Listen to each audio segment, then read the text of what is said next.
Call to order this meeting of the Underhill Planning Commission, Thursday, August 17th. Are there any additions to the agenda? Nope. Any public comment? Nope. Look at that, ahead of schedule. That takes us right to the Climate Change Task Force, which I understand you are presenting, it turns out, huh, Sandy? Yeah. All right, well. I wasn't sure I was going to be here. The floor is yours, please. Share this. Right. You're Karen? I'm Karen. I'm Roy. Were you here a while? Were you here before? I was here A couple weeks or a month? 2 weeks ago. Okay. Yeah. Oh, yeah. Yeah. Oh, I wasn't here. That's right. So I'm Karen. Can you see this online? Michael? No. Well, I guess I'm going to assume you can. Yes. Okay, thank you. I have to swallow this dinner. So you heard last time from Michael Oman about the emission reduction portion of the climate action plan, and tonight it's about natural and working lands. And that includes forests, agriculture, and land use. And specifically, natural and working lands includes both the participation or the actions that our lands do in terms of taking in carbon and storing it, but our natural and working lands also accommodate us with some resilience and adaptation. A lot of that part will be included next time when Cale talks about resilience and adaptation. So this is mostly about our natural and working lands and how they contribute to reducing greenhouse gas emissions. A little bit of background. So forests and trees remove carbon dioxide from the air through photosynthesis, and so they help regulate our Earth's climate. And you can't see very well, can you? I'm watching. Okay, good. Yeah.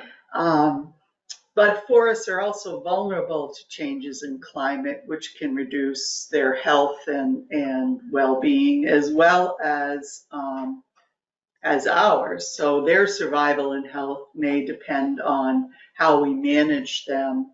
So those management strategies that'll create more resilient and adaptable ecosystems. A little bit more depth. This graph is from the Vermont Forest Carbon Inventory. What I wanted to show you here was that this is about sort of the total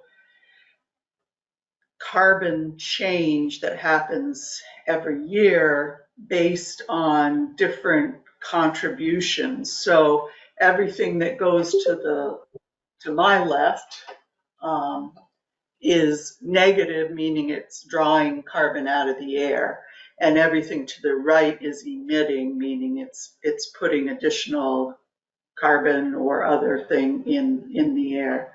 So forests play a huge contribution in taking in carbon from the air.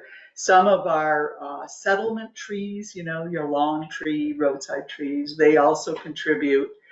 And then there's some other categories here that have to do with cropland that contribute a little bit each year. This is annual. And then there also are lands that are converted. A little over 4,000 acres per year of forest land is converted to other uses in Vermont. So we're losing forest land. Some of that's to development. A smaller amount is to additional agriculture. And then if you get down to this HWP, which means harvested wood products. When you harvest trees, there's a big emission from the forest. But on the other hand, if you were to use those hardwood products to replace steel or other sort of structural components, and they stay in the environment like our wood tables, then they count that as part of the annual removal that keeps it out of the air. So then the Sandy, total emission. I'm having trouble with my display. Okay. If I seem to be stuck in the in the directory and not getting the presentation. I'm not sure why. I have no idea why. I've got a shared screen from the Planning Commission, but I'm stuck in the. Oh, there's a smaller version.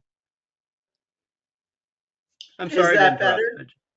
No, that's good. Uh, That happened before once.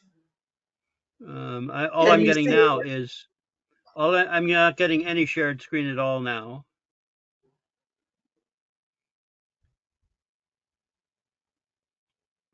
Do you need to put the, I'm trying to remember what the problem was last time. I think it was stuck on a draft.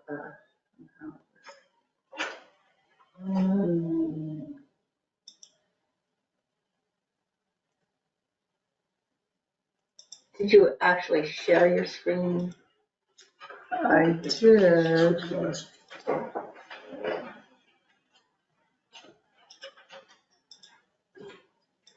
oh, there you go. Ah, good. That's yeah. I've got it now. Okay. Sorry about that.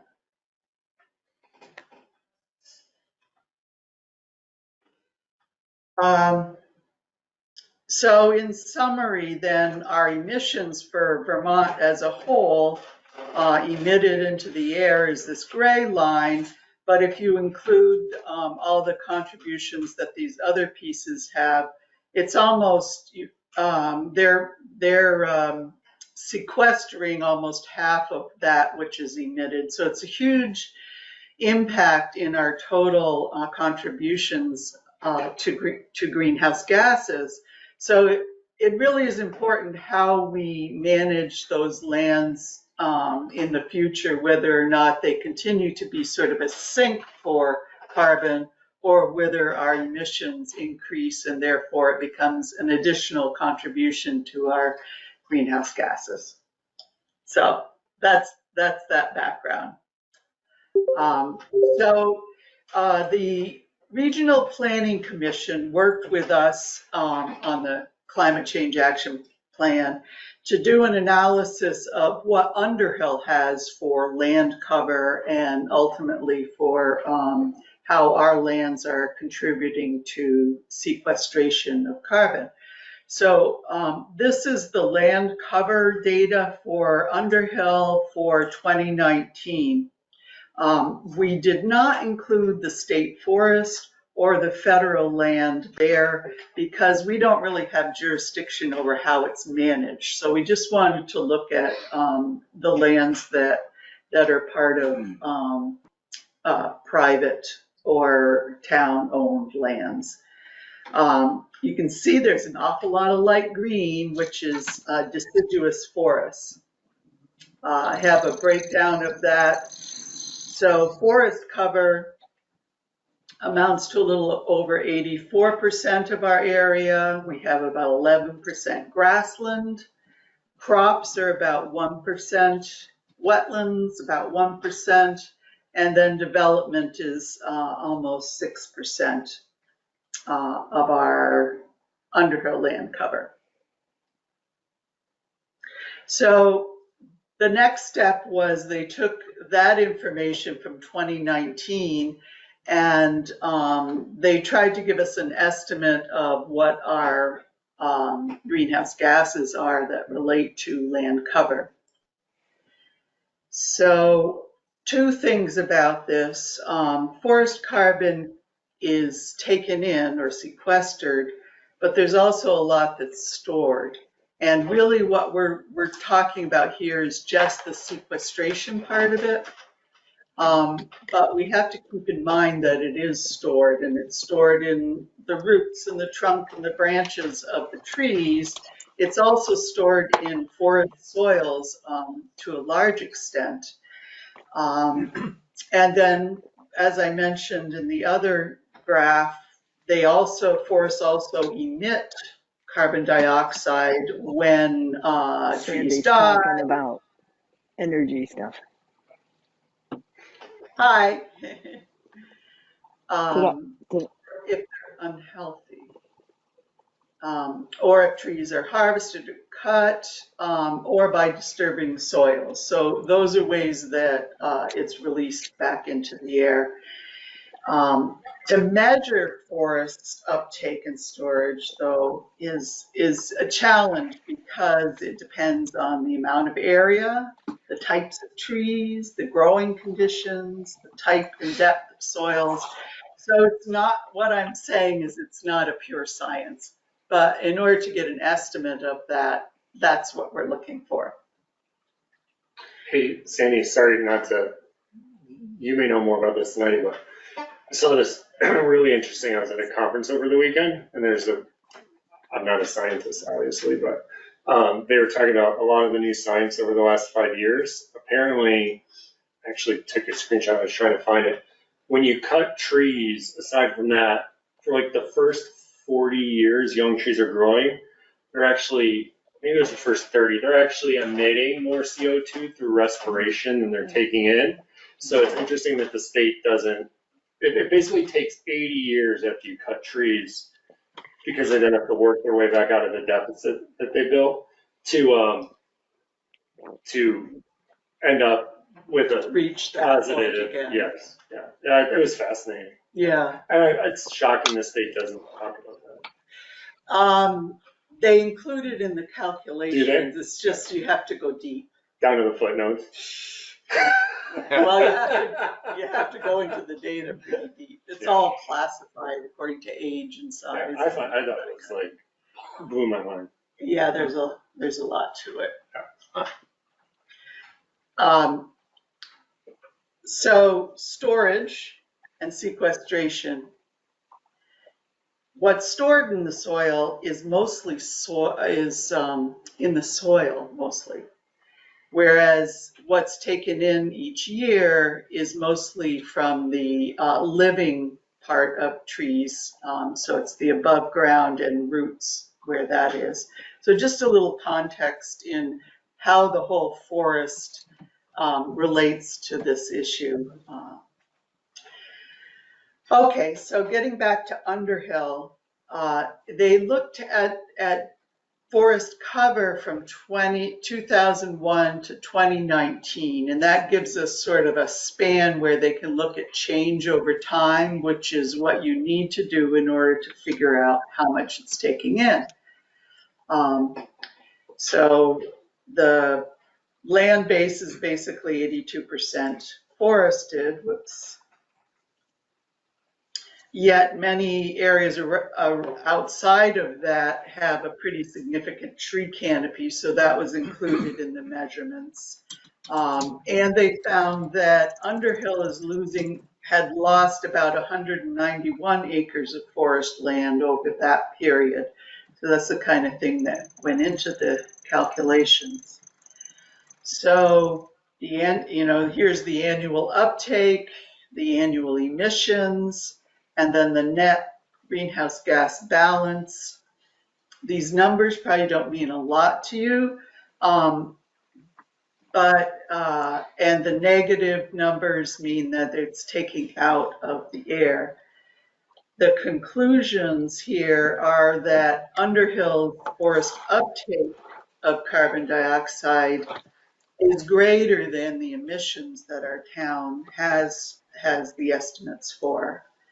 But nonetheless, retaining those forests will avoid additional carbon emissions released into the atmosphere. So we have to, even though we're doing pretty good because our forests are a net sink, we have a huge reservoir of forest carbon, and how we manage that is going to determine whether it gets released or not. So based on that, they were recommending that we have two different targets. One that would be for continuing to reduce our emissions, and a separate one for maintaining or increasing forests. So with that background, I hope I haven't lost you. Here's what we have in our climate action plan. Our target it's a little different than a number because that isn't really how you can quantify it. But it's to ensure that land is managed to maintain and increase current levels of carbon sequestration, ecosystem services, and provide for food security. So ecosystem services, if you haven't heard that word, it's really the benefits that humans get from the natural systems like clean air and stormwater protection and that sort of thing. So that's our overall goal, so to speak.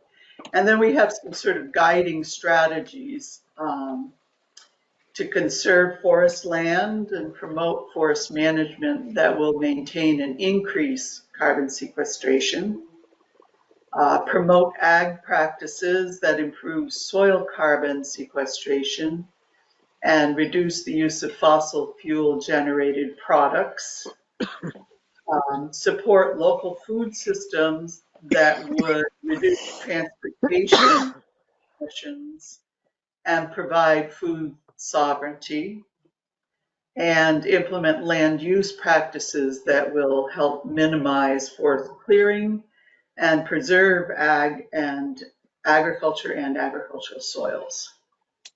A lot of these are very similar to things we have in our town plan. The reason or approach might be different.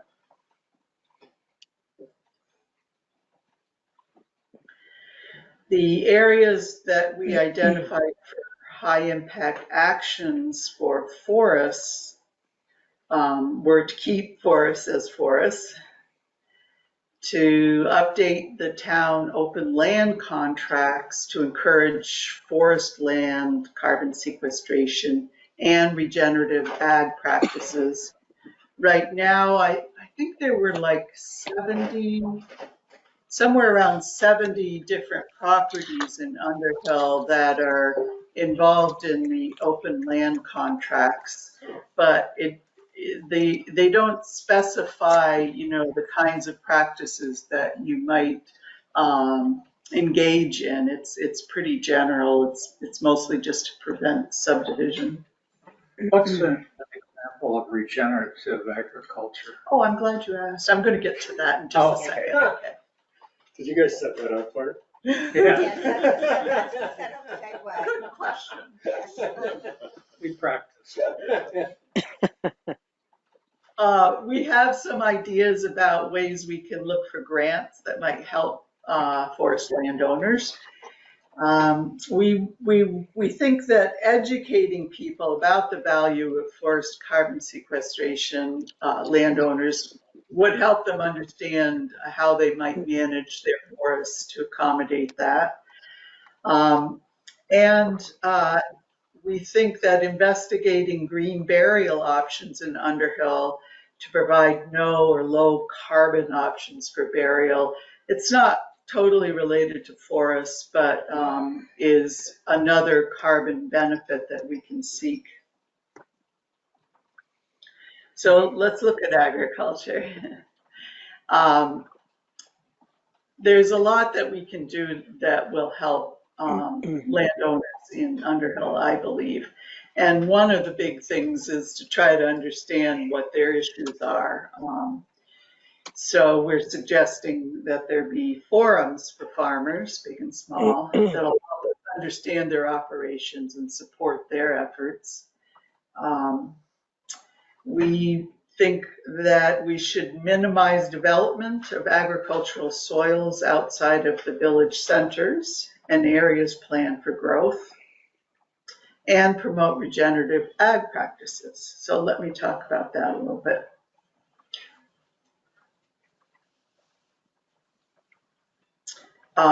So before I get into ag, oh, I didn't do that, did I? Okay.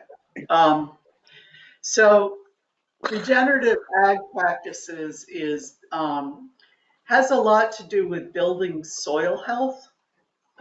Some of these are things that people have been doing for a while, but not all farmers practice it. It has to do with increasing the organic matter in soils, the use of cover crops, crop rotations, limited tilling, things that will improve the soil health and therefore increase the amount of carbon that ag soils are able to retain. I have an example from another statewide You all set? that Yeah, if you looks. need me. You can mute yourself if you want online.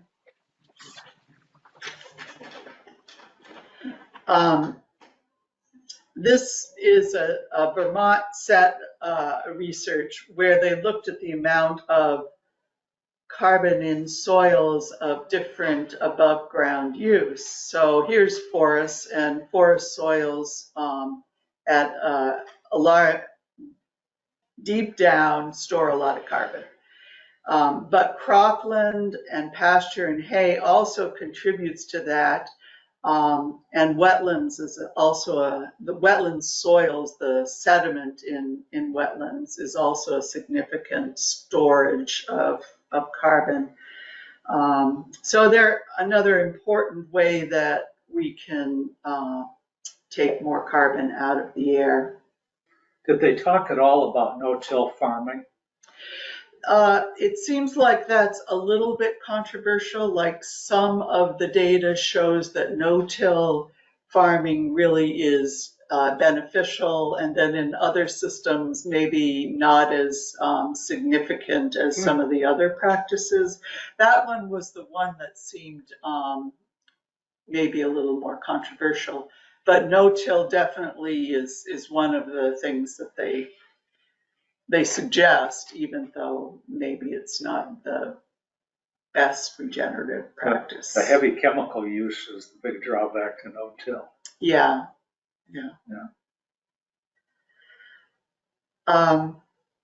Okay. So our high impact actions we're suggesting for land use is to regulate, in other words, minimize clearing associated with development, avoid fragmentation of forest blocks, avoid new development in the soil, water, and forest conservation district, and direct development away from forested and working lands. In other words, trying to have development in growth centers in the villages rather than sprawled across the land. Some of the information, so how does forest fragmentation really affect things? Forests can remove about 70% of incoming precipitation, unless it's really, 5 inches at a blow. And they can also absorb a lot of that so that you don't have streams below that increase in volume as much as those areas that are not forested. And I think we've talked about in this group the early 1900s when there was some severe flooding, but the hillsides had been logged, so we had a lot fewer forests to help absorb some of the rainwater. So in all of these, this section in the implementation plan, we are providing some guidance about how to go about implementing these actions. And that's one thing I wanted to identify, that we have finished that implementation plan, and on the town website we have now posted the complete copy that has what we feel will be helpful in terms of how to get some of these things done. Any questions? Well, that was great. Thank you. Yeah.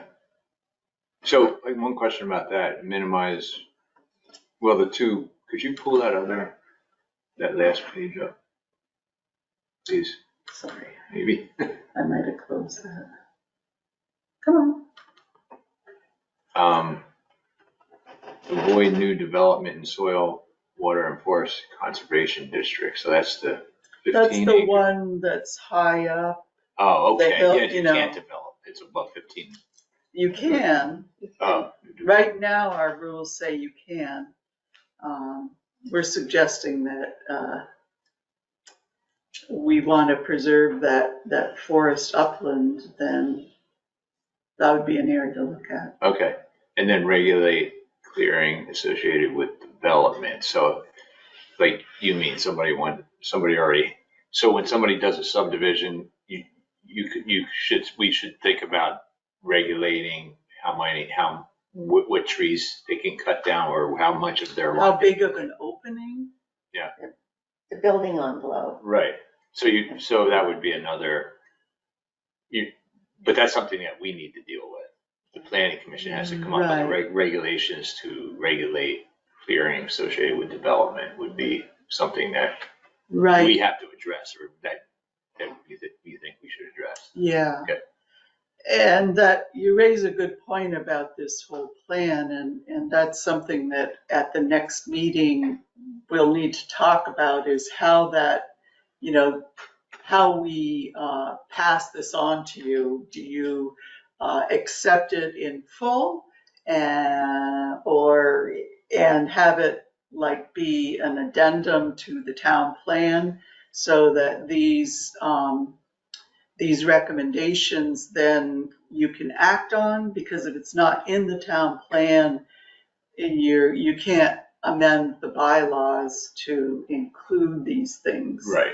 So there's some things that are already in the town plan, so that doesn't matter. Right. Other things that I think we're taking a stronger stand on may need to be included either as the whole plan addendum, Mm-hmm. or just those policy related things added in some way. Right. So that'll be what we need to talk about next time, so you can maybe think about that a little Yeah, bit. because the first one there, regulate, I've always had a bit of a problem with people just going in and just taking all the trees out and not even leaving, just cutting everything down. I mean, why would you even do that, And then you gotta wait for them to grow back, and it's unsightly, and then it's actually bad for the environment, basically, so. It could impact how much of a flood we have for the next big rainstorm. Right. If the trees are down. Yeah. And the other piece with that is the driveways. The state is recommending through conservation by design, that to minimize the number of little driveways that would, for example, if we were to, maybe this is a bad example, but up on Pleasant Valley, there are like a lot of 10-acre lots that are right. Everybody's got a driveway. Yeah, right. And maybe if that used conservation by design, they would have had one driveway with a little, one, Sure. not all these big But ones. they didn't cut all the feeding trees it. down on Yeah, the edge of all the yeah. driveways right down to Yeah. there. I know exactly what you're talking So that might be another thing to think about. about. Right. So we'll make sure to budget in maybe 30 minutes, 45 minutes in the next meeting to talk about implementation. Yeah, I think so. Okay. Well, we'll be considering with new regulations and avoiding new development here and there, the loss of value to the landowners. Now, the person has 10 acres in the 10-acre zoned area. We're talking about, or let's say in the soil, water, and forest conservation district, you want to avoid new development. Well, that land is going to be valuable as forest land, but of no value as far as development goes. So that means basically instead of maybe $100,000, it's maybe worth 4,000 4,000?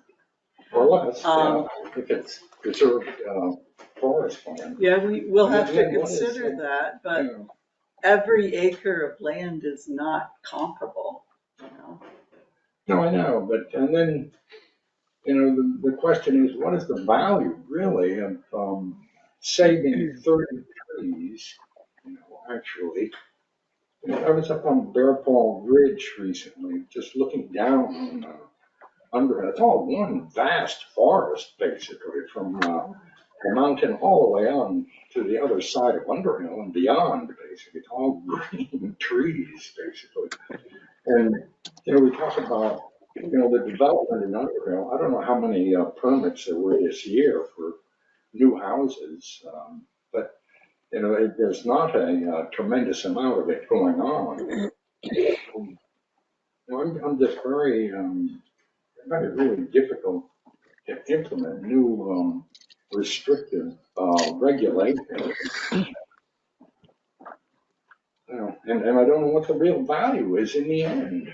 I mean, what is going to be accomplished, actually? We're going to sequester how much carbon dioxide, and what's the value, actually, of that sequestered carbon dioxide, when China and India and so on are pumping it out, and we're not going to have any effect on it at all. You're a ray of sunshine tonight, David. You're a ray of sunshine tonight. A lot of drops in the bucket. Reality.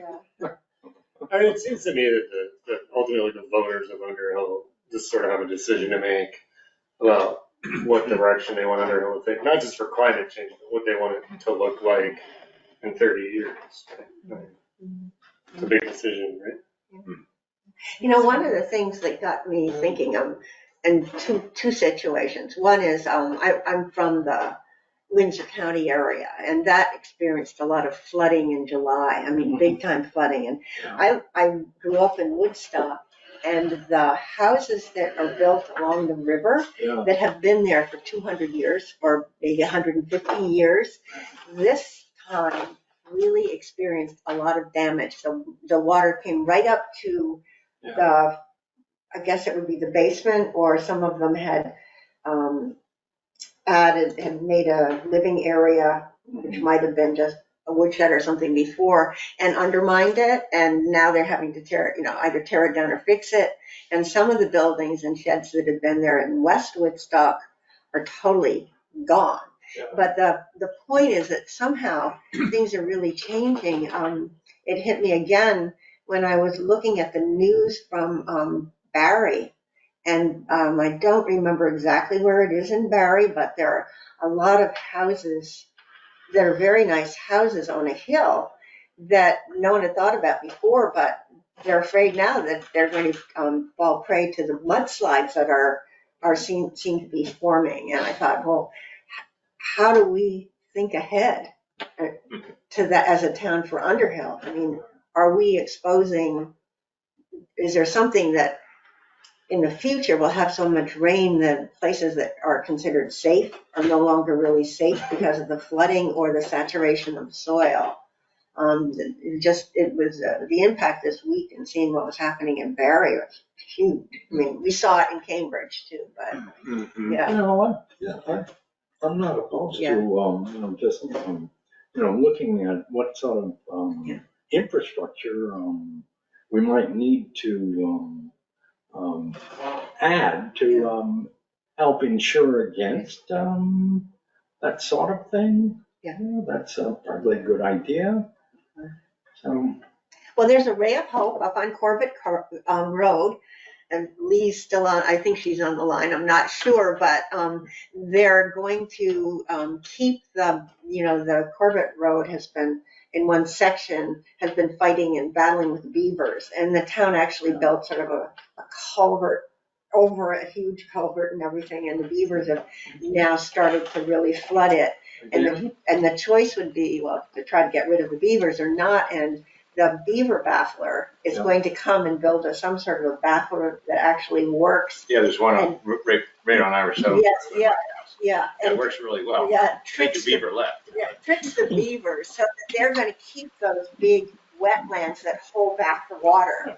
That in that case, it would be the Seymour River, I think, that they would be Do you need holding me? back. But yeah, Well, I've seen the beaver battles. Yeah, it's a good idea. yeah. So maybe They're there sort of are ingenious. things like that that we can do Sure. in addition to whatever. Yeah. All right, anything else on the climate action plan? No? Thank you. You're welcome. Yeah, thank you. What I'll do, I'm not sure where it is on the town website, but Ali Kosiva, who Sandy used some of her slides, is a state forest. She works for extension Extension. now as a Yeah. climate scientist. And she did a presentation for Underhill in the spring that was taped. And if I can find the location, or access to things, I'll send it out to you so you could, if you wanted to know a little bit more about forest and forest sequestration. Thank you. Thank you. Thank you, Sandy. Great job. All right, team. This is my 30-second pep talk. First of all, thank you for all this, David. Awesome. 2, I know we can finish it tonight. I know we can. I feel good about it. Let's do it. Roy, don't look so skeptical.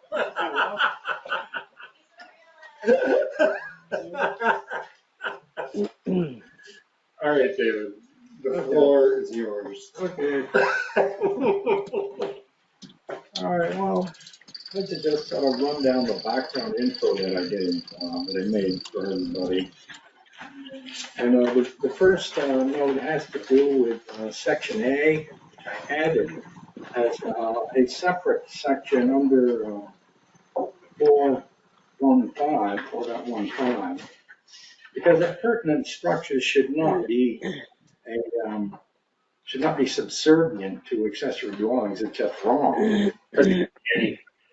Yeah, so it has to be a separate category and not under the accessory dwelling spot. Does anyone disagree with that? I don't disagree, but I thought we decided we weren't going to use that word, appurtenant. Yeah, No, I think we decided we were going to use it. nobody's going to understand what it means, though. Well, it's really, we don't have to. Can you guys hear me? Yep. Yeah. Okay, so it's in our planning zoning regulations now, a pertinent structure. It's in there now. So it's in all the Yes. It's our, It's Yeah, a legal but I word. think It's the word that that's what they do the with it. state uses. I It's did. I'm going to have to look it up again. Well, why don't we, It's just a subordinate structure, period. if it's okay with you, Sandy, maybe when here's what I told Brad we're gonna do when we finish these tonight. We're gonna send them to Brad. Brad's gonna look at them. We're gonna send them to the town lawyer. When I send an email, I'll copy all of you. I'll write, we think appurtenant is the right word here. If the lawyer had a recommendation for a better word, please let us know. Okay, Because that's good an idea. Okay. Yeah, this is the word that the state uses in their, I think you're right. I think that's what he's gonna tell us. But all we have to do is just have a definition in our area on definitions, in our section for definitions. Okay. So I don't think anybody disagrees with that being a separate section A. seems smart. Yeah. We're all agreed on that, right? Number 1? Yeah. Everyone agrees? All right. Look at that. Okay. Sorry, David. Okay. All right, so I'm presenting reasons for a 400-foot perimeter, basically. And I think it's a good balance between what the town plan says. There are 2 pertinent statements in the town plan. One has to do with the housing goals. And that's on page 100, and you want to look that up. But it says, encourage affordable housing by considering regulations that remove some of the restrictions on accessory dwellings. Remove, okay? Yeah. I got it. So you're saying appurtenant structures are like a barn or a garage or something? Anything is a pertinent to the Yeah. main building. So that's, has to be, what you're recommending that within 400 feet of the primary. Yeah, right. So nothing can be more than 400 feet away. Exactly. Nothing can be more than 400 feet away. Right. So, Yeah, I have a problem with that. But Well, if it's okay, just process wise, can we go through David's? I was yeah, thinking yeah. about Oh, this yeah, before leaving. definitely. Yeah, Go no through your problem. whole, go through all of number two. Is this all right with you, David? Go through all of number two, all four of your reasons. Then let's do number three super fast because I think everyone's probably going to agree on it. And then we could go around the table and try to wrap up number two. Okay, good idea. Sorry, David. yeah. You're back on. Okay, so, all right, so, the 400 foot, it's a balance between the housing goal, which is to, remove some restrictions. And we're actually adding here with the 400 feet. We're adding a restriction, but it's a distance. And, the other town plan goal on forest blocks, which says all development should minimize forest fragmentation. So they're somewhat contradictory back and forth there. The word minimum, it's typically, well, literally, it means bring to a minimum, and that's just absurd. Yeah, a minimum would be a structure that is right next to the primary Attached. dwelling. Attached. Attached, basically, yeah, right. Yeah. I mean, yeah. So it's absurd. So anyway, the word minimize looked at as just something that is encouraging the forest, but not in an extreme way. So I see this as 400 as a balance there between these 2 points. We're adding a restriction, but we're putting it 400 feet away, and we're eliminating some forest that might not be any more than a driveway because you're going to have the footprint of the building in any case. So, so I think that the 400 feet represents a balance between these two things. Okay, just move down to B. Pertinent structures include a lot more than ADUs. I'm looking for examples, and I came up with the Layton's property, and they have a shed that's across the pond from their house, a little bit upstream. It's about 400 feet away, basically. Their house is located in a very tight situation. It's right next to a pond with a brook on the other side and a septic system practically on their southern lawn. And the shed is on the opposite side of the pond and the upstream brook. It's about 400 feet away. With a tight restriction, they wouldn't be able to do that. It's just a unique situation, and it would be a shame to not to be able to do it. Or to pull it right over in front of the house across from the pond, or I don't know how. And what would be accomplished by refusing to allow that shed on the other side where it is now? I can't see if there'd be any problem really. It would just be a restriction that maybe people feel good about imposing on the property owner. I don't know. Okay, that's one example. Another example is my own situation where I have a pole barn on the left-hand side of my house. And there's about 30 feet in between the pole barn and my house. If I go to the opposite side of the pole barn, measure the diagonal there, and then measure a diagonal through my house to where eventually a primary house would be on the far side, that means that whatever number we come up with, you'd subtract the amount from the far side of the pole barn to the side of my house, which comes out to about 101 feet, basically. So you're going to get in these situations where if you have too tight a restriction, it's just going to, it can cause problems with people and rile them up, get them angry, and for what, basically. So that's a situational. So those two situations would argue in favor of 400 feet. Allow the owner to make a decision. Do you think there's a difference between an appurtenant structure, like a shed, like a Carolyn's, or an ADU? Well, you got to make the distinction. We have regulations for the appurtenant structure, and then the ADUs, well, that can go in the appurtenant structure, but the regulation for the appurtenant structure is separate from the ADU. It's different. But are you suggesting two different distances? Because you could do that, right, David? Is that what you're suggesting? You can't do that. I guess what I'm saying in an inarticulate way is there's a big difference between a shed that you're going to put duck feed, food, and Right. tools in, and a little apartment. Yeah, there is a big difference. There is a big difference. But you haven't really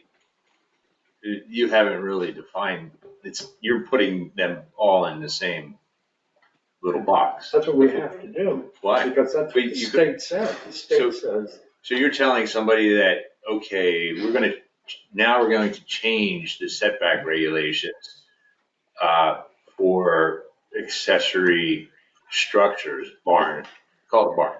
Mm-hmm.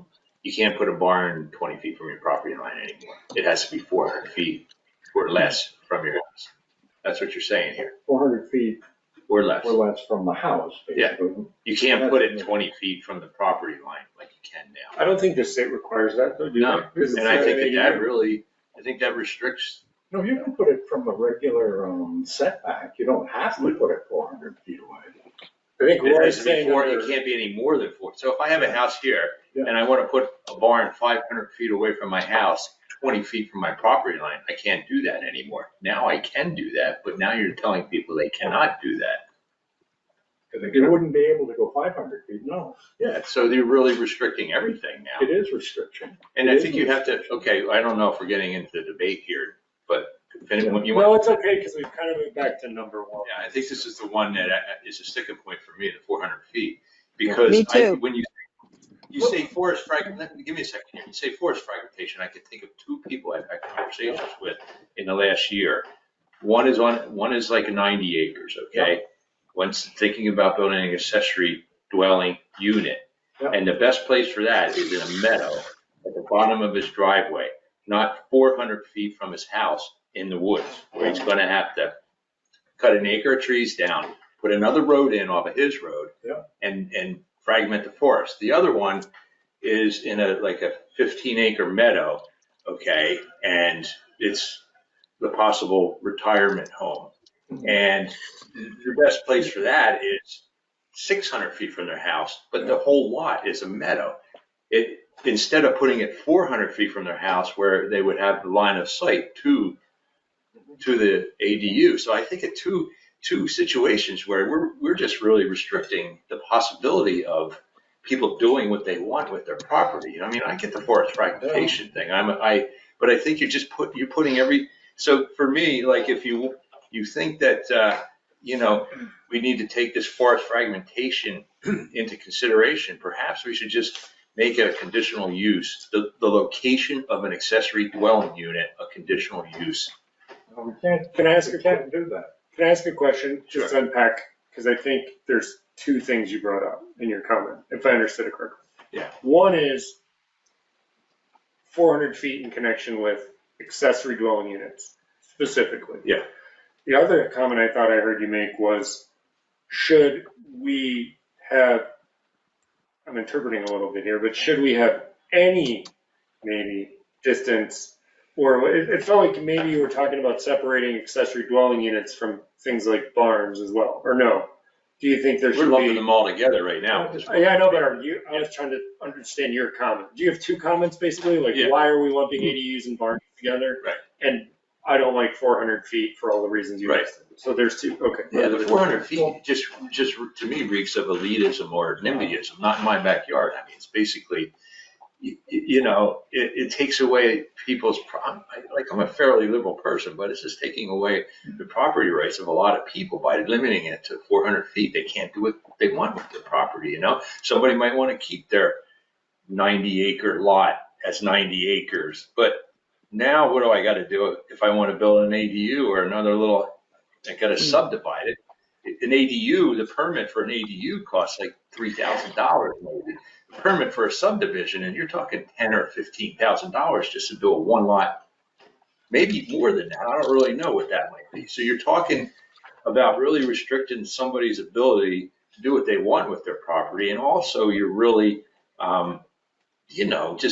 it's just going to create too much conflict, and we're not really looking at individual cases here. You're just lumping everybody together. And I have Yeah. a problem with that. I do too. Lee, what do you think? Me now, I agree with Roy. I think that we have regulations now for accessory dwellings in terms of, or accessory structures. I think we should follow the accessory structures guidelines, like limiting where you can. I agree with Roy 100%. I don't want to do that. And the other thing I'm going to ask you all to think about is that when we allow ADUs, the majority of the people that are getting them aren't thinking of family members or other long-term rentals. They're thinking of short-term rentals. So the whole purpose of the accessory dwelling units was to increase housing, not to increase rental units for short-term. An addendum to that is the state just passed this, I think this was in the latest act or the latest bill that the legislature passed, that you can get a $50,000 grant to build an ADU if you agree to rent it as affordable housing for 5 years. And I'm thinking, well, that might be a game changer for some people. It's nowhere near. Yeah, that is. But I think if you do the math, you don't think it's enough. Not even close. If somebody said to you, I mean, my neighbor makes 40 grand a year profit. yeah, but still to build it and then you got to do it for 5 years. And How big then a you house? Might work for some people. I think if the number was like not in this 30, town so 40,000 much, but it might happen. It might make a difference for a few folks who want to do it. I like the spirit of it. It just didn't. Yeah. The numbers way too But it's not happening Yeah. here. But that's it might. Yeah. Anyway, I don't know why I even said that. Give the person money up front.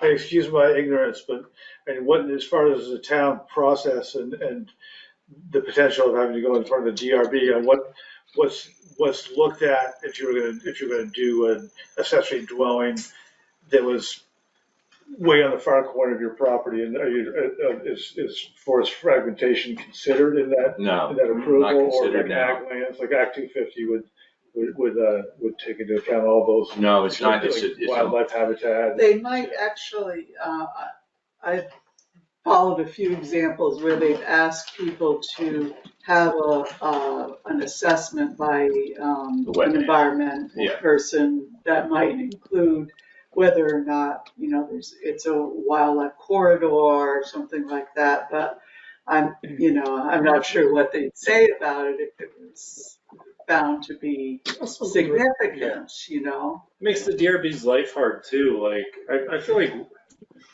feel like we should be, wherever we land as a group, it should be clear, right? Like asking the DRB to make one-off decisions for everyone who comes in, and it's. Yeah, we're trying to get away from that. Yeah, it seems like you're like, just, feels like we're dumping it on the DRB, and that's not very, very fair. Yeah. Yeah, no, they don't like that. Well, 10 or 12 years ago, Yeah. the DRB had to approve every Yeah. ADU, I believe, and then the regulations changed, and they became what they are now that we're trying to change again. But so we're trying to get away from the DRB, but it seems like there are going to be conflicts with people not wanting their neighbor to build an ADU 20 feet from the property line. Let's just face it, there are going to be conflicts, but I think with this 400-foot thing, you're creating the possibility for way more conflict than sticking to the current setback. Not with the neighbor, though. Yeah, I don't know. I don't think there's more. I think it's with the landowner, you're going to create a conflict. So you're going to create a hardship for them, in certain situations. I agree. Because if you're trying, Sandy, your conversation ahead of time was all about protecting the forest and the land. We don't want more driveways. We don't want more extended. I don't know. Keep it simple, guys. Keep it simple.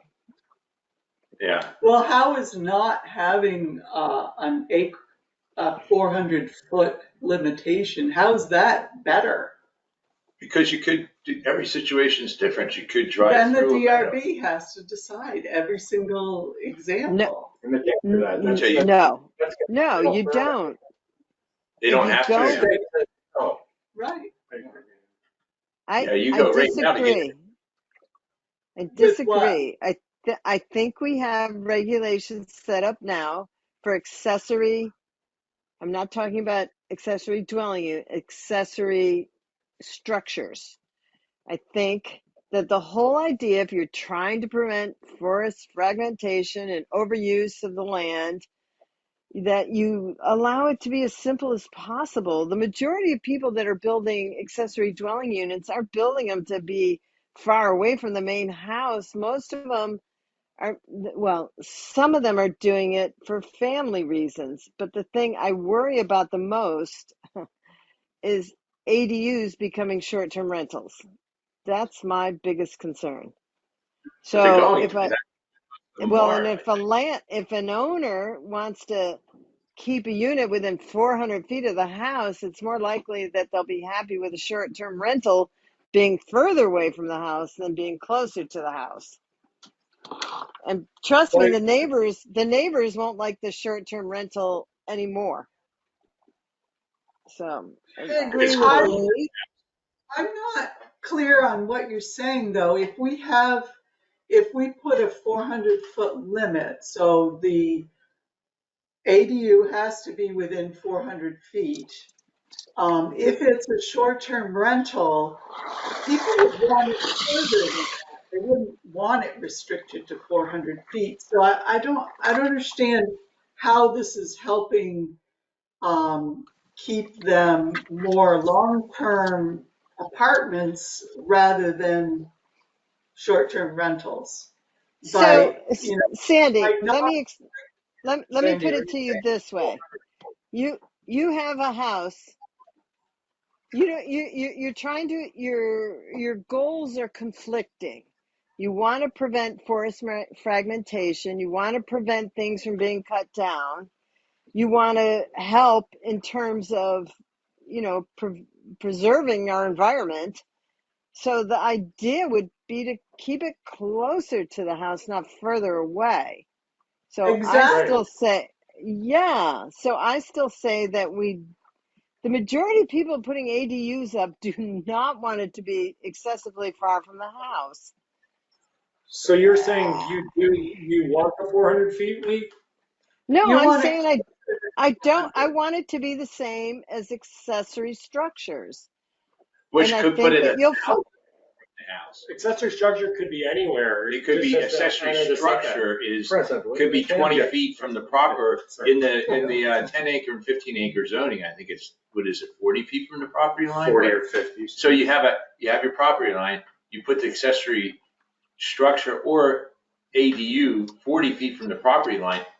On a 15 acre lot, that could be 1,000 feet from your house. Oh, it could be many thousands. Or, of feet. yeah, or, so you know what I'm saying? So to me, I think that's okay, because that gives a landowner the freedom to have, when you make it 400 Okay. feet, they restrict the, That's like the essence of the debate. yeah, exactly.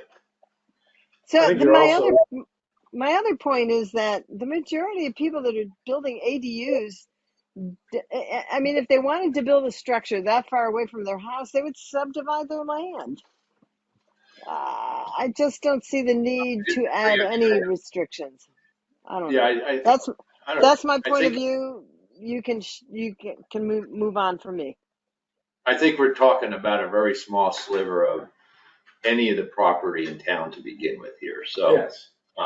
right? Does everybody feel that? think that? Well, I think it's gonna be somewhat self-regulating as well, because it's gonna be super expensive to build a long driveway and clear land for a 1,000 square foot house. That's not gonna be economical for somebody to rent. per Yeah, but se. think about your situation, where if your driveway is only like Yeah, because you put it 400 right feet. next to the driveway, close to my neighbor, that would make Right. it more economical. I mean, that's a hard statement to disagree with. So Tim, what are you saying about distance? I guess my gut feeling, I'd argued previously that I thought it should be closer, just because to try to keep them within an aesthetic vicinity of each other. But I just think that in reality, if we're worried about forest fragmentation and cutting through the land, cutting it up, it's expensive to do that. So just given the small size of an accessory dwelling, where we're allowing 1,000 square foot. Oh, don't forget it's the greater of. Or 1,000 or 1,300 or whatever it's gonna be. It's still a pretty small property. It's not gonna be very economical for somebody to build and rent that and make it work. There's these unique situations that make things difficult. That's true. That's what I'm thinking You of. can't because of- focus on the one-offs, though. Well, That's you my can't, two- but that's you my two- can't lump everybody focus on together that. either. But if you always, there would literally be no laws in society, because you could always find one outlier where you're like, oh, but there's that. Well, that's why you want to have. You can just enough do your room. best, right? That's why you want to have enough room to Yeah. cover most of the Oh, property. yeah, you try to do your best. Yeah. Like 400 feet, I think it's kind of a balance. All right, I think I'm probably the minority here. Well, so- I don't know about that. Yeah. All right, please go. I still come down on forest fragmentation. I like 200. Keep it close. Sandy? Yeah, I can't. I agree with Bart. It's really hard for me to justify having it wide open or even 400 feet. That's a long ways. And if it's an accessory structure you're building for your in-laws or your daughter or something like that, then, you could just as well have it attached to your house, but you've decided to have it separate. So make it not on the other side of the moon. Well, that's what 400 feet is. That's a reasonable spot. But we'll still You stick with the consider setbacks How many from, trees you're gonna have to cut. Well, you're for a still 400 have the setbacks foot no matter driveway. what. Yeah. what's that now? You still have the Well, setbacks too, no matter what. Yeah, Is that we're what gonna you're have to keep the setbacks the same as 30 accessory trees? structures, or that's something else we have to Doesn't make a decide. big difference. saying? No, it'd be the same as Oh, it'd be accessory way more. structure. Okay. I mean, we could reopen, Right, yeah. as of now. Yeah, I don't know. because I think that the 100 setbacks trees, in the 400 What feet, difference is that gonna accommodate. make, actually? You want to come back to what, Sandy, in your presentation, I think you mentioned that settlement in the whole town is 5.6%. that's the clearing, amount of clearing. Yeah, Amount the of rest house- Clearing for development. Clear for house. So, I mean, we're talking about, the difference between 400 and 300 feet is, it's just minimal. It's so it's so small, it just doesn't, it's not gonna have any effect, basically. So, in the interest of seeing where we are, Yeah. does this make sense? Maybe we go around the horn, starting with Lee. Yeah. And I think the three options on the table right now are 400 feet. I don't want a limit. I want less than 500 feet. Less than 400. Less than 400 feet. Sorry, thank you. So 400, no limit. Or less than 400. I don't think anyone else has expressed any other view other than those three things. So, Yeah. if I miss, come up with another one. yeah, well, I don't kill you.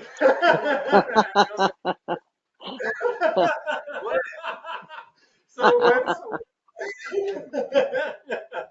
Wait a minute, I want to say a couple more words here. Just, first of all, these regulations will have to go before the voters. Well, and Brad and the lawyer before we even get to the select board of voters. But the town is obligated to bring regulatory changes before the voters. It is obligated to do so because we are a rural designated town. And that means that you have to bring That's fine. changes to the regulations before the voters. It's not something the select board can do. So that's one thing. If we have something that's too controversial, I don't think that's a good idea. Because they're going to be. I agree with you. I'll come full circle with you because I Oh my talked to a God, couple Roy. of people about this.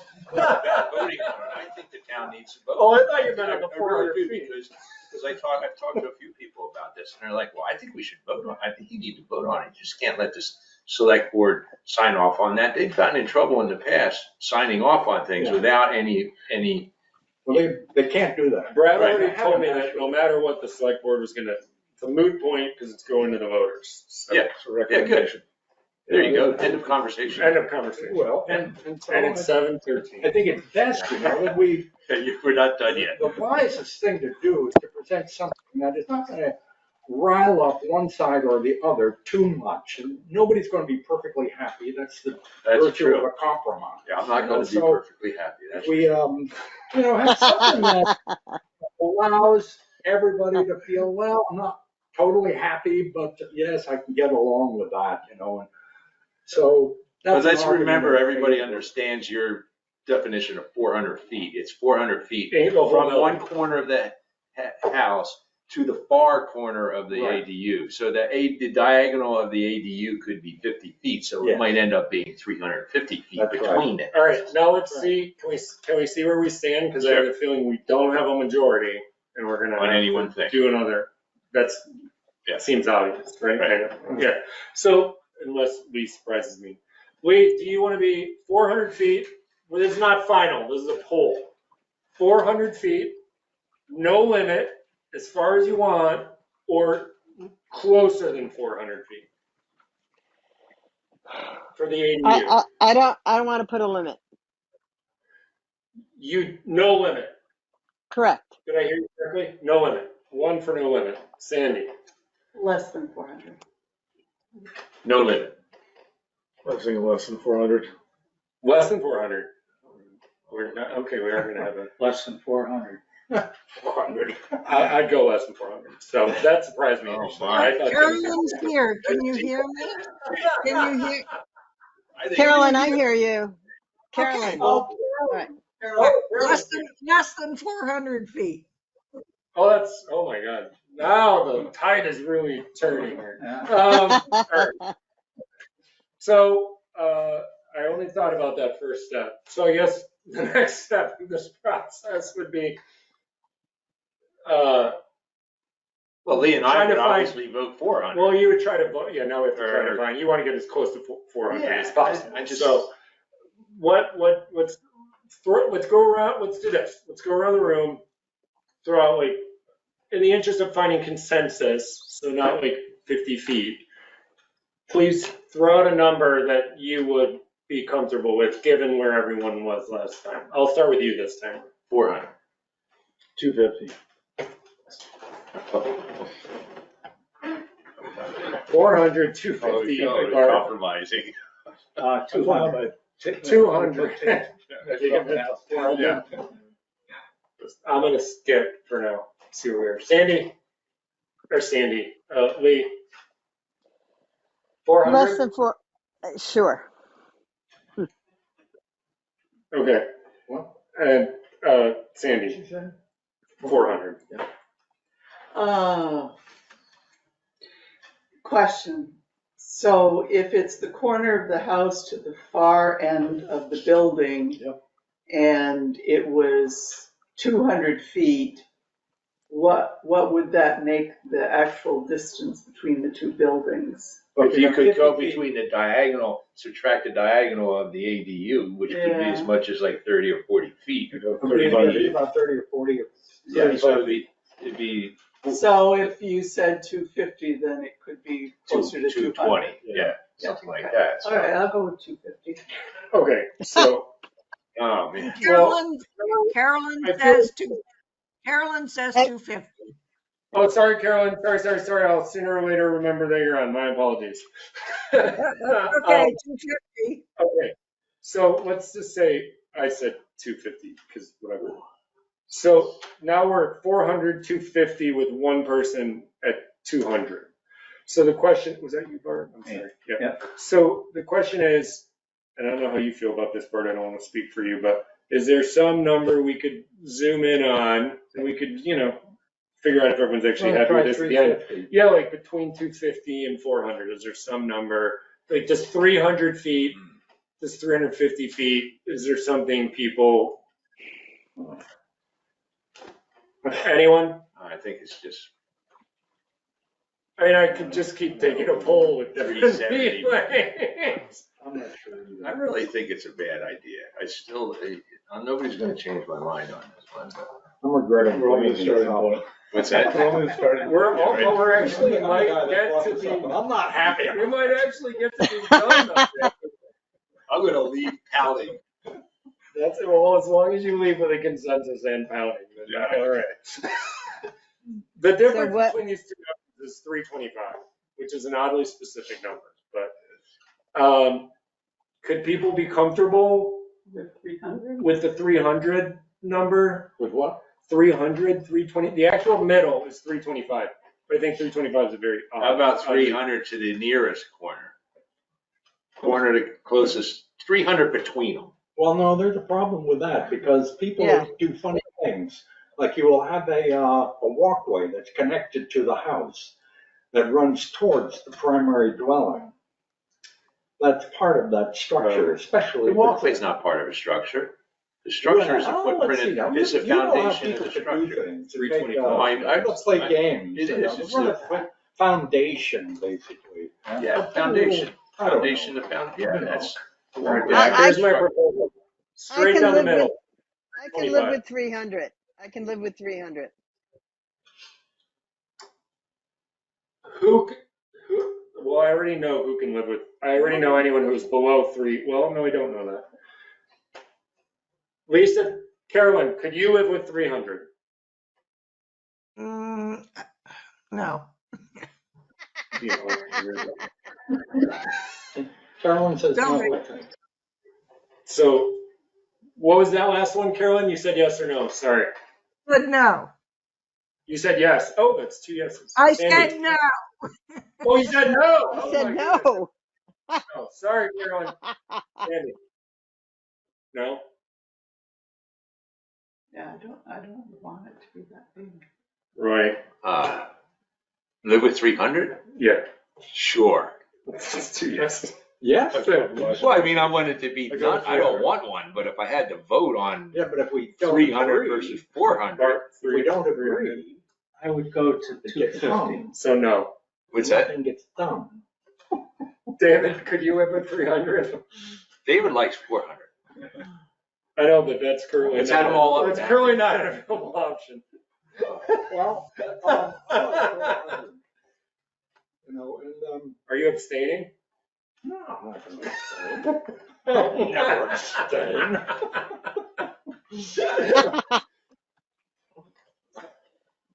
Well, when we have a public hearings, basically. All right. Hey, I got a question about this. Wonder what the DRB thinks of this. process. Oh, we my asked gosh. them. Well, wait a minute. Let me ask somebody who's on the Yeah, DRB. Charlie, it's as Hold good as on, always. just 1 minute. So So they want the to put current spot is either 250 a or 300. restriction on how far the ADU can be from the house. Like 400 feet, 200 feet. What's the DRB going to say? I heard the ADU, it is the structure.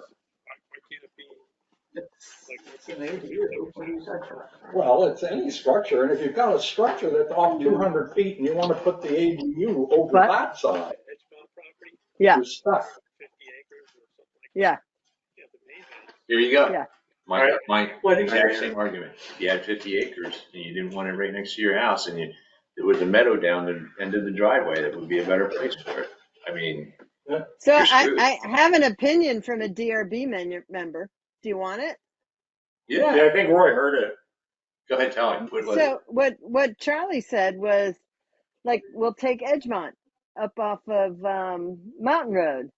They have a caretaker cottage that's, a good distance away from the house. Why do you want to restrict it?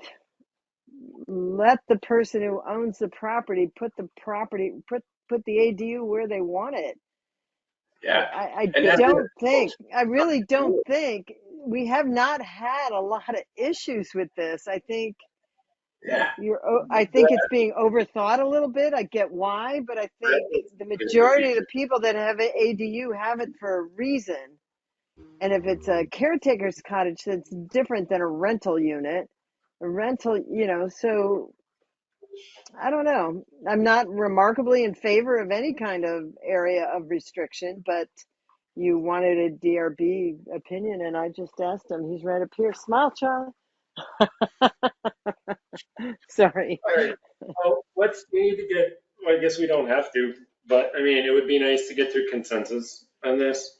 So, I think with the housing prices right now, people are looking for every way they can to Yes. try to be able to afford to live in Underhill. And Anywhere. even though it hasn't been an issue in the past, I think we're going to see more building of these types of things so that people can share the expense with a rental, whether it's a short term or long term. So I think it's wise to think about what we really want, not just leave it open. Brad told me I think he you're thinks right on that. Brad told me he thinks ADUs are going to be a massive issue, particularly for Airbnbs. Period. And I have no reason to question Brad. He's the one who I talks. already know they already are an issue. They already are, and that's what I say. Your attitude towards ADUs should also consider short-term rentals. It's a tough one. I see what's happening in Stowe, but that's a resort town, which is different. But people can't find long-term housing because people make more, and the whole purpose of the state doing ADUs was to create more housing, not to create more short-term rentals. So allow the owner, I mean, if you whatever regulations you put up for an ADU, you've got to think of short-term rentals too. So I'm not thinking you need to put a whole lot of restriction on an ADU so much as you have to look at the whole picture of ADUs and short-term rentals. Well, people would lose their minds if we tried to forbid short-term rentals. Oh, yeah. I'm not saying prevent them. I'm saying you need to keep it in consideration that the majority of people building ADUs aren't looking for long-term rentals. Agreed, 100%. It's the only thing we have in Underhill that approaches housing for more people. Yeah, this isn't going to resolve any long-term rental, creating any long-term rental units, these Well, ADUs. some of it will, but a lot of it won't. But they're still going to be for wealthy people who can afford to spend like $1,800 a month on a little one-bedroom apartment. I mean, think about it. No, if you had an ADU, you're not going to rent it to somebody who is looking for affordable housing because you can get twice as much from some young millennial who can afford to pay whatever you ask for it. You know what I mean? It's not Okay, creating. so where a are we force on this? Yeah. Okay, that's a whole nother. Here's the decision we have. Okay. David has done all this work on this. The reality is, the structure we have for this right now is that there's a footage restriction as to how close it has to be. It's sort of gone around and got everyone's opinion. And, I mean, I don't think we're ever gonna have unanimous consent on this. I mean, that feels like a fair statement. I don't know if anyone disagrees. And the reality is, right now, we seem to be, just from a vote perspective, somewhere in the 250 to 300 foot range. So I don't know if we go around and vote one last time. David, I don't think your third point anyone's gonna object to, is my guess. Maybe I'm wrong. But, I mean, I know we usually try to get to unanimous consent on things, but that just doesn't feel possible here, to be honest. No, Does it's okay anyone- if we don't have unanimous consent, we will, as we go into hearings and so on, I think it's Yeah. probably a good idea that we say, well, we were not actually in total unanimity about this. There's a number that thought it should be 400, others thought this, and, That's probably how people in the and I town think feel. that's fine. If people come in, let's hear what they have to say. Yeah. So Yeah, that's a good idea. let's do Because that's this. what, that's. Yeah, truly it's sure this- the town feels the same way, right? I mean, if nobody complains about it, then Right. it's moot, I guess. So let me do But we this. will have to put something in, for people to look at, and then Yeah. we can tell them what our opinion is, basically. So, Whether it should be more or less. Right. So let's put it down in the average. Well, let me run- 325. well, that was unfortunately voted against by the majority of people. Let me do this. Let me try this. No, you didn't try. I did. 325. I didn't try 325. I No, tried you didn't. 300 and that lost. Yes. But 325 is even more. 325 will allow everybody to have their opinion, and it'll go to a hearing, and then we can say, well, there are a number of people that felt that it should be below that. But 300 So lost on and is so on. too. And there are a number that felt that it should be above that, so on and so on. But I think, okay. However, if we were to take an actual vote right now, it would not be 325. That's my It point. would be lower. 300 lost is too big on the last vote. So, but to your point, why don't we do this? So your two options on, I mean, unless someone tells me they think we should do it differently. We're now voting for, you can either pick 250, which is my guess as to what the vote was gonna go towards last time, or 325. And then you pick one of those two numbers on this vote, 250 or 325. No, maybe it should be something in the middle and say that this is what a number are in favor, some are in favor of less, and some are in favor of more. But I mean, we And have I think that's the to, numbers, basically. we have to end up with a number in this. We do have in this to put a round. number. So, That's right. and 300 lost last time, so my guess is that it's gonna end up below that. So let's just try this. Can you vote 250 or 325? Sandy, 250. because that's where you were last time. 250, 325. 325. It was 300, so. Oh, you were 300 last time? So would you go 325 or 250? 250, yeah. 250? 250. Carolyn says 250. For David, 325, Yeah. I'm guessing. You. Lee, 325 or 250? 325. Yeah, so it's gonna be 5-3, which is what I thought it would be. So, votes 5-3 in favor of 250. Oh, you said 325? I said 250. Okay. It was, sorry, yes, I said 250. It was, I knew from the last vote. Yeah. Oh, I forgot. I was wrong about what you had done. Okay, so 250. How many, 5 for 250? 5 for 250. So let's put 250 in your next draft if you don't mind, David. Well, not that you don't mind, but that's where it was 3. Yeah. Okay. And then what about David's third point, which really deals with out-of-town property owners? Yeah. See, I don't Why think- did we add that, or is that something, is that state? It's in the verbiage, or- regs now. It's in What's there that? now. It's in the regs now. We'd be pulling it So out. I'd be pulling it out. So I think we should leave it personally, because. Oh, interesting. I didn't think, okay, maybe Yeah, this will. leave the fact that, a corporation could own a house that is not occupied by the owner, basically.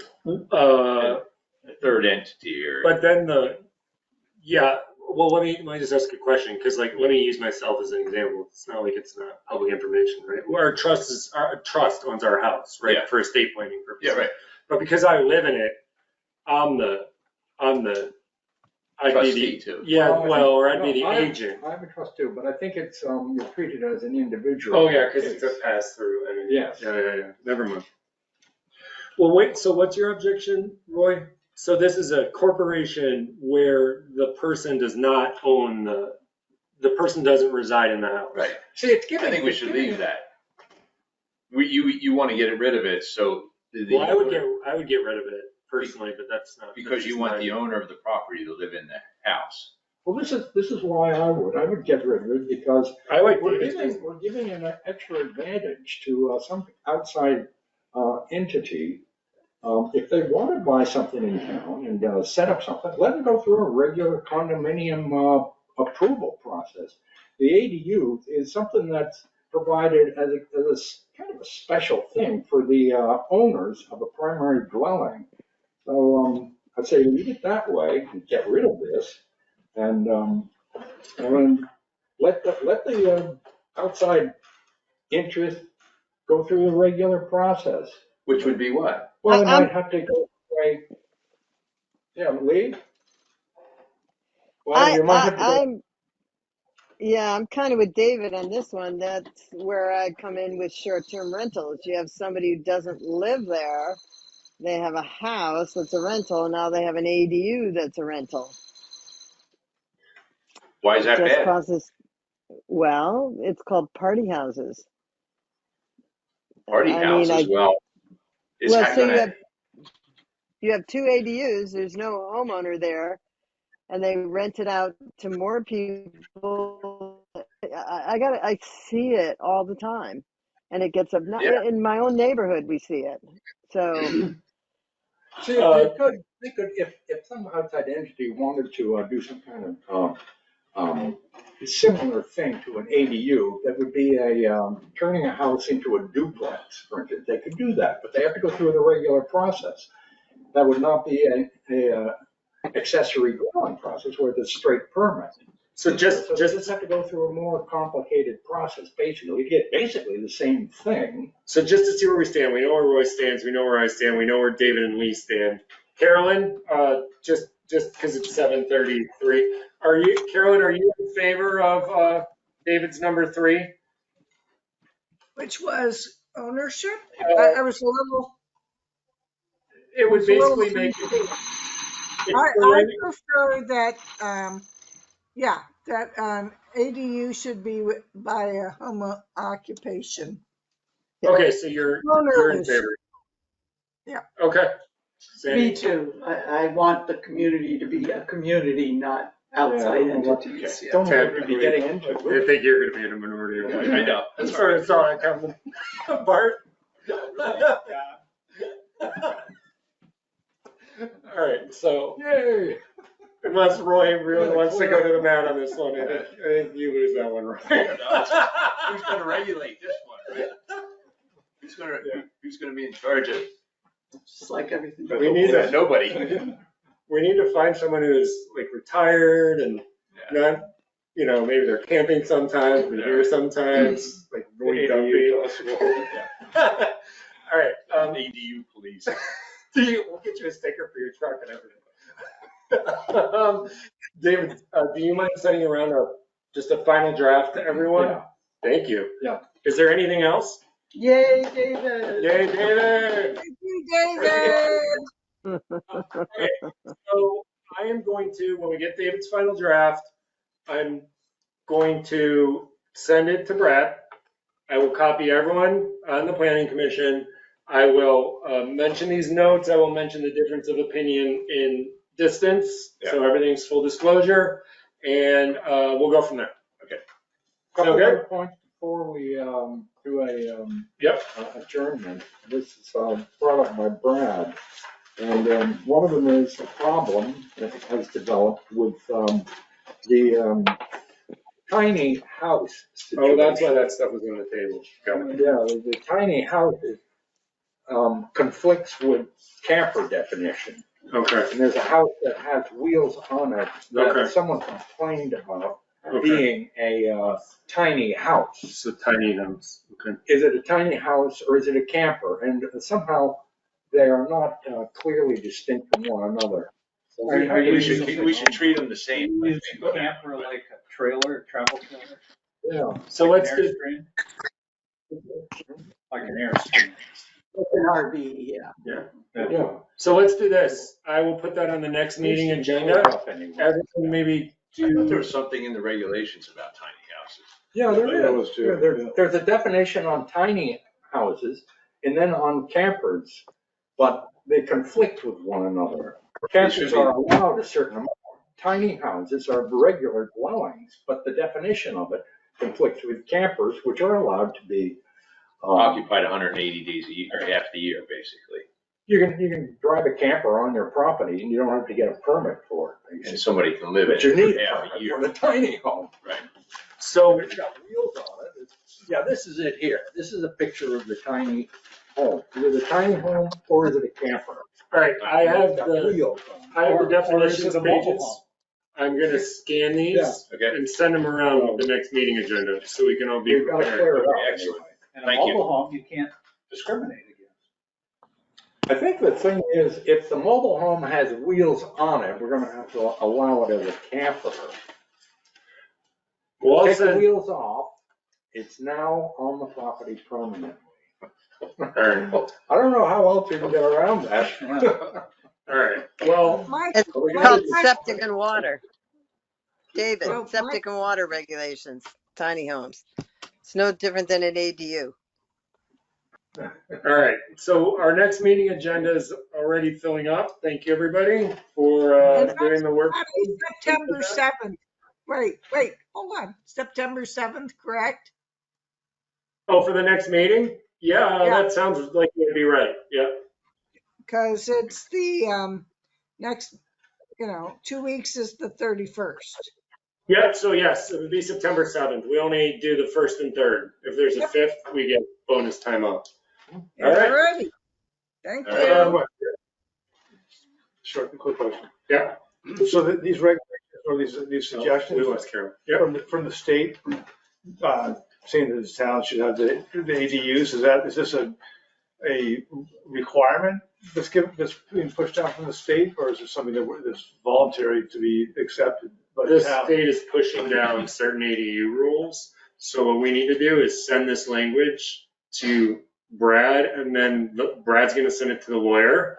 And the lawyer needs to read what we wrote and make sure that it's, I mean, David did a lot of homework, but we need the official stamp from the lawyer that it's kosher with the new state rules. So the town has no leeway, it's just the state saying this is what you're. We have some leeway thing, but you don't have the leeway to say no ADUs. Okay. People before could say no ADUs, we don't want them. Can't do This that is, anymore. this is the problem, basically, we're putting together a bunch of changes to the regulations. It's going before the voters.